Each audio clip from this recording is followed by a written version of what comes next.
Man, what it do? It's your boy, Cole for real, and I'm just talking. Fact with me, feel me, follow the channel, like and subscribe. And yeah, share. Sharing is caring. So share the video. Shout out to my cousin and co-host, Cali King Caesar.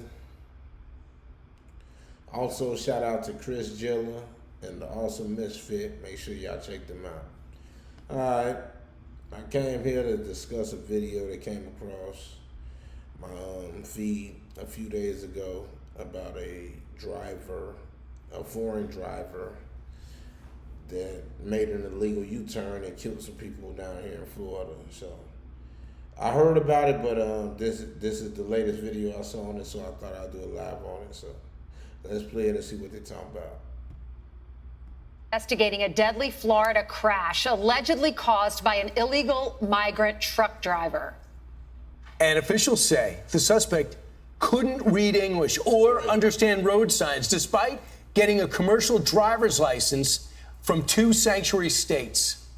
Lucas Thomason is live in Washington with the details. Good morning, Lucas. Good morning, Lawrence. Transportation Secretary Sean Duffy has launched a new investigation into this deadly Florida highway crash involving an illegal alien.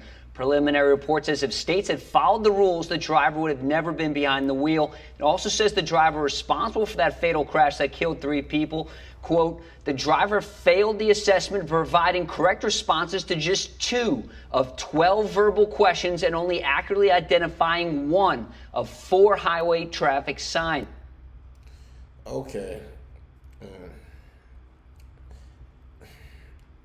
That gets into another subject as far as the illegal aliens. How do I feel? I don't have a problem with, I love America. I'm an American.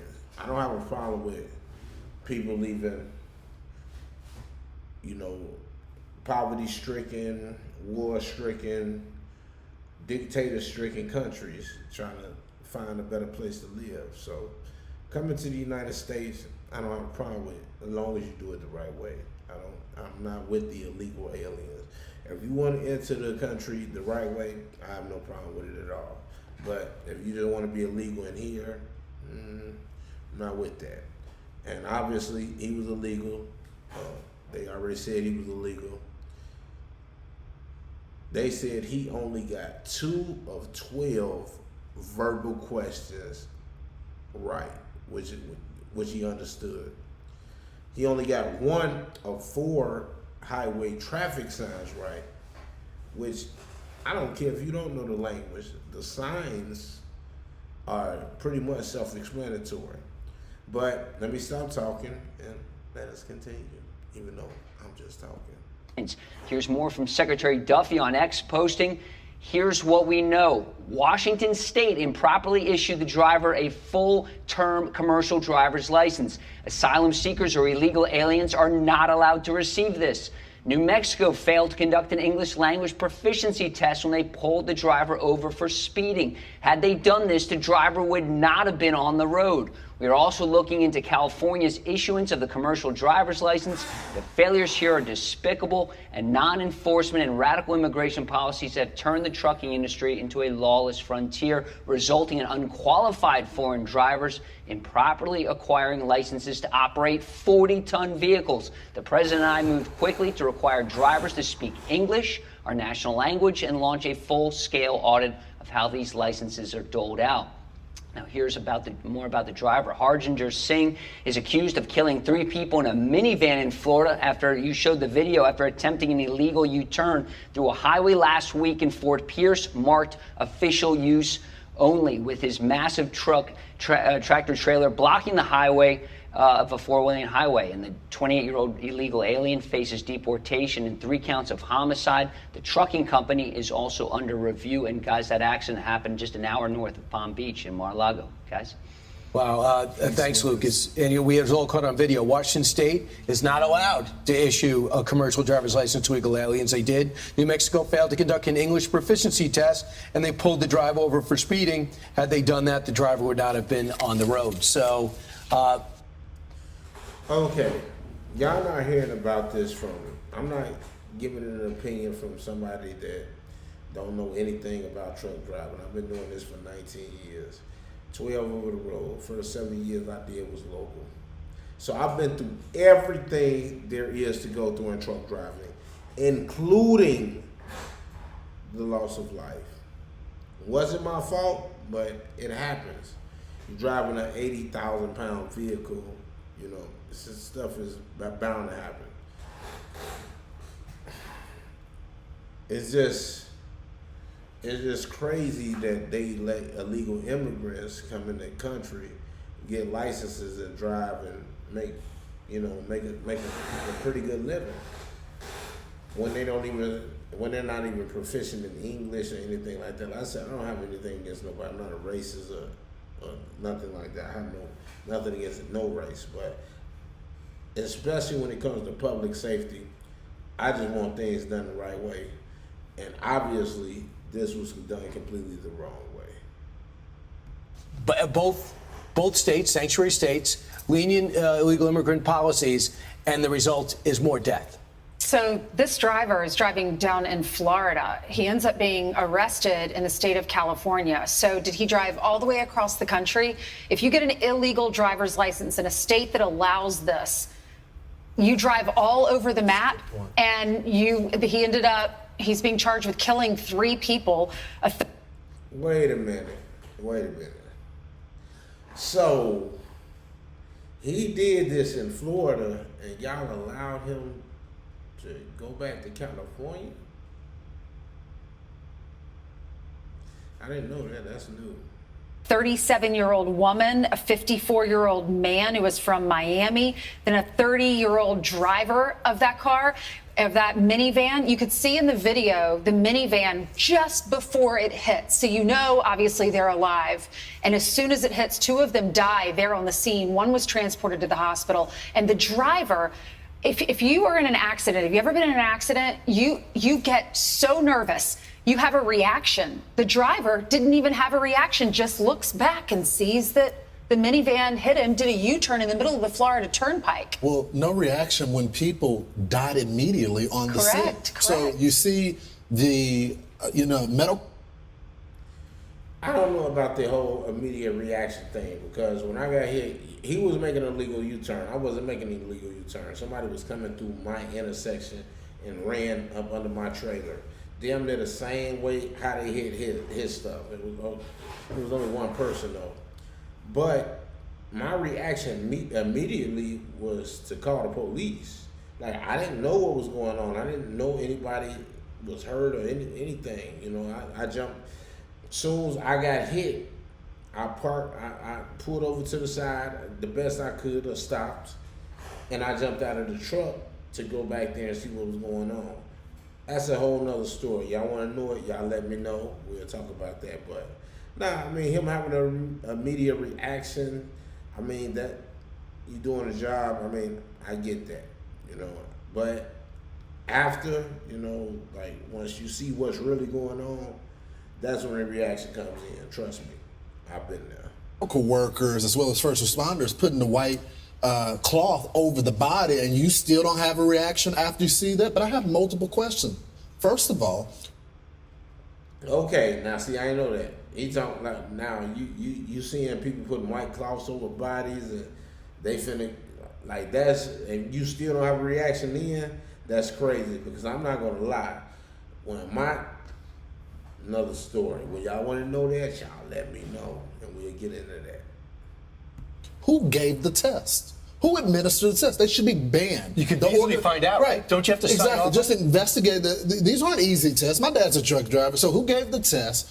Was there someone helping him with the test because the guy doesn't speak English? Was the test given in a different language? I mean, there's so many questions You could only about. read one of the 4 road signs. That makes no sense. Right. I mean, so it's so interesting that he couldn't answer. They asked him 12 questions. He couldn't answer. He got 10 wrong. They asked him different questions about what signs to read. He goes, The rules they had, the driver would never have been behind the wheel if he was be able to answer these questions. The driver failed the assessment, provided correct responses to 2 of 12 verbal questions, and only accurately identified 1 of 4 highway traffic signs. But the other thing is, doesn't the dead reaction remind you of Laken Riley's killer in the courtroom? Mm-hmm. I'm not saying that this guy's a mass murderer, like a killer, but he does kill people, and he doesn't seem to understand the gravity of the situation. The other thing is, I have a thorough appreciation. I kid around about driving that RV, but it was huge. Right. It is so hard to drive that car if you don't get training. In a million years, I would never drive anyone in that. Alright, there ain't that about nothing else. But, yeah. I've been through it all when it comes to truck driving. Like I said, including the loss of life. Yes, a life has been lost while I was driving the truck. Was it my fault? No. That's why I'm here today, getting to talk to you about it. But, you know something? Fuck it. I'm gonna make this a story where I talk about it. April 18th, 2014. It was the day before my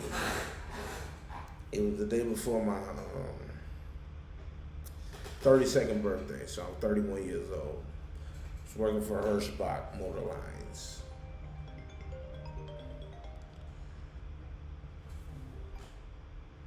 I was working for Hirschbach Motor Lines. I was supposed to be home on the 18th, but they hit me with a load and said, hey, would you deliver this load for us? We got such and such and blah, blah, blah. We get you home right after. I mean, at that point, man, when you realize, man, you're a truck driver, sometimes they done caught you up in a certain position. You really can't ain't got too much of a choice. Like, all right, whatever someone do, 100 some miles away from home. So it's like, all right, let me deliver this load and go get to the crib. So the day before, which was the 17th, I delivered a load. It was a double load. I had to deliver one load at night, and I had to deliver the other load that morning or that early afternoon. And I delivered the load that night, go to sleep, chill out, wake up. I'm going through Cortland, Alabama at sometime in the morning. And it was a storm that went through there the night before. And the storm had knocked all the traffic lights out. So Cortland, Alabama is not big at all. Anybody that know it, like I still don't know, but anybody that knows Cortland, Alabama is just, 2-3 lights, main highway, that's it. So I'm driving through Cortland, Alabama, on this highway. I forget what highway it was, but the speed limit was 65 miles per hour. My truck was governed at the speed limit was 65 miles an hour. My truck was governed at 63 miles per hour. So I'm driving, and as I get through this town, there's a traffic light out. So at any time there's a traffic light out, you treat a traffic light like it's a 4-way stop sign. Everybody stops, and you proceed like it's a 4-way stop sign. Go through that, no problem. Next thing, I'm on this highway, speed limit 65. I'm riding. I'm doing what the truck can give me, 63. I come around a curve and I see a light ahead of me, probably, I don't want to put it in feet, I'll put it in blocks. Maybe 2 blocks, 3 blocks ahead. And I see the light is off when I come there. So when I come around the corner, I automatically start hitting the brake. But as I'm hitting the brake, the light cuts on and turns green. Now, it was stop traffic in the right lane, so I get into the left lane to get past all this stuff. As I get into the right lane and drive, and it probably was, I don't know how many seconds later, but as I'm going through this light, it might not even be, I can't even say, it might not even be 2 blocks because of how it happened, I don't know. But as I'm coming through this light, and it was green, I can see through my peripheral as a car coming through the intersection. and I'm like, and it's like time slowed down.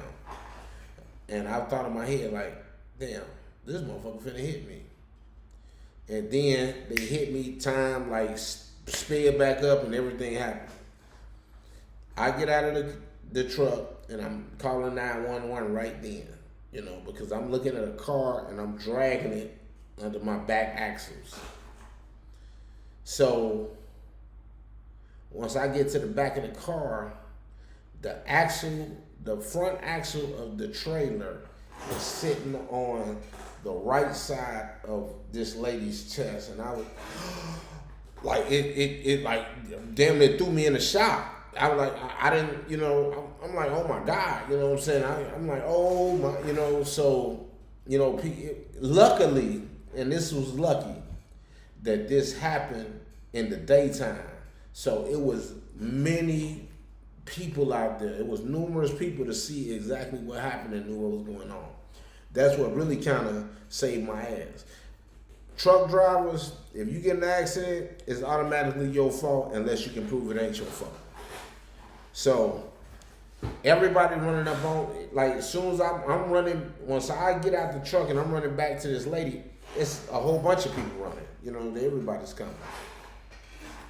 So I see her and I'm kind of going to camera. I'm like, man, please tell me that light was green. And somebody was like, nah, man, that light was green, man. You good, man? That wasn't your fault. I'm like, man, please tell me that light was green, please, because I'm crying. Like ain't nothing like this ever happened to me before. You know what I'm saying?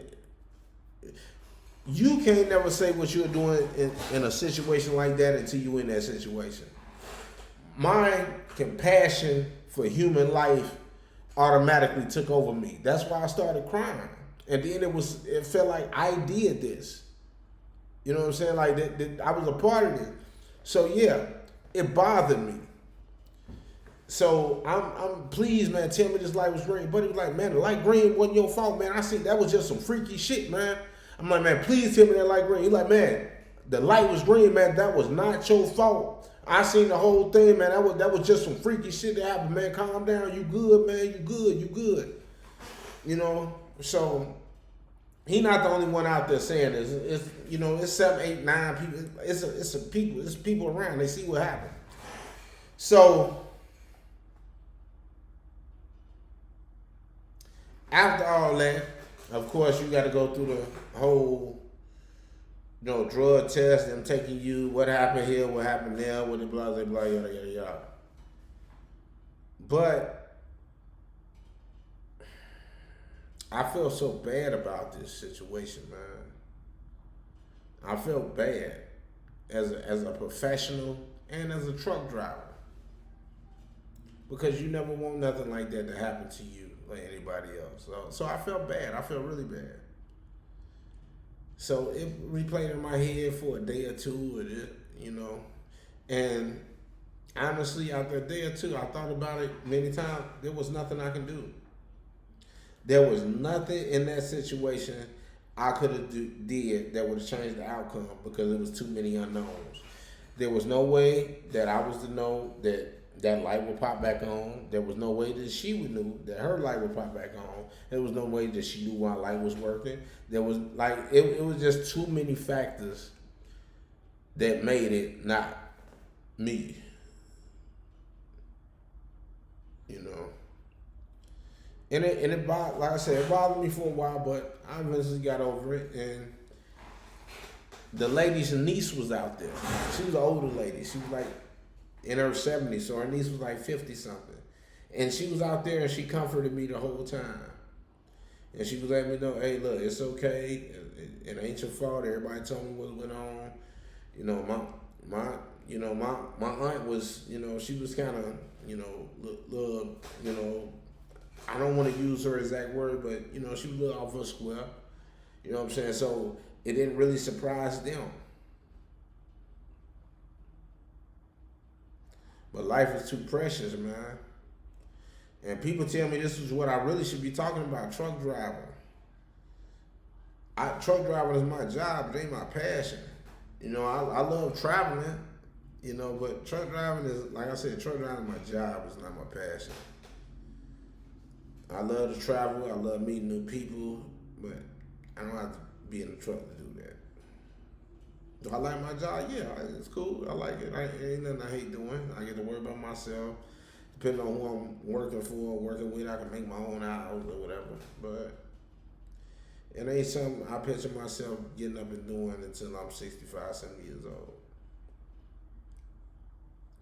But if you niggas want to learn how to do it or learn about the truck driver shit, I'm here. Maybe I'll start a channel on that. Because I have been through everything and I have seen everything. Did I start off the best driver? No. Am I a good driver now? Great. Excellent. And I still make mistakes, of course. Everything is about detail and paying attention when it comes to truck driving. Detail and paying attention. And not rushing. Take your time. Ain't nothing, I don't care what your schedule is as a truck driver, when this gotta be delivered or this, none of that. Rushing will be the first thing, the main thing that'll get you fucked up in truck driving. Take your time. If you get a load and you can't make it, call your dispatcher, call the people, tell them you can't make it. If you have an accident or blow a tire or something and you think you're gonna be a little late, call them and tell them I'm gonna be a little late. Communication is everything. That's just the word, period. But if you don't communicate, you make shit way worse. You make shit a lot worse. But after that, all that happened, I had to go take a drug test, and they were suing the company, so they had what the fuck do they call that shit where they just question you and they don't I forget what it's called. But they just questioned me. It wasn't like a criminal thing. Their lawyers just I'm trying to think what it's called. Deposition. I had to do a deposition to explain exactly where their lawyers come and ask me exactly what happened. When I come out of it, nothing was different than what happened. I didn't work for I stopped working for that company probably. I started working for that company about a month after that. And then after that, from what I hear, it was settled. And from what amount and what for, I don't know. But yeah, it happens, man. You gotta be careful out here, man, especially driving a vehicle that big. You can't just, it's not a car, my nigga. It's not a U-Haul van, it's not a Penske truck.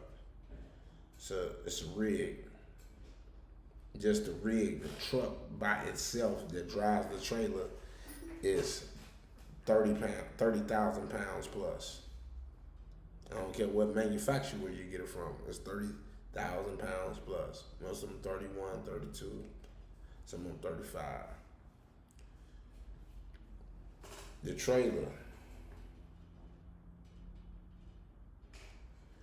is about 10-something pounds, 5,000-10,000 pounds plus. Then plus whatever you're gonna put on there. A semi truck can tap a car and cause fucking catastrophic damage, and then the truck have no damage. It's just a bigger vehicle. You just gotta be careful, man. You gotta be careful what you're doing. Be careful of the people around you, and just appreciate life. Don't get out here and not care about other people. Don't just care about getting the job done. Care about not hurting people. Care about not fucking nothing up. Those are the things that you pay attention, you'll be fine. You don't pay attention, you in your truck texting and all the shit that motherfuckers do in the car, you're gonna hurt somebody. You're gonna kill somebody. In the car, you might hurt somebody, but in the truck, you damn sure gonna kill somebody. But with all that being said, again, I am Code For Real, and I'm just talking.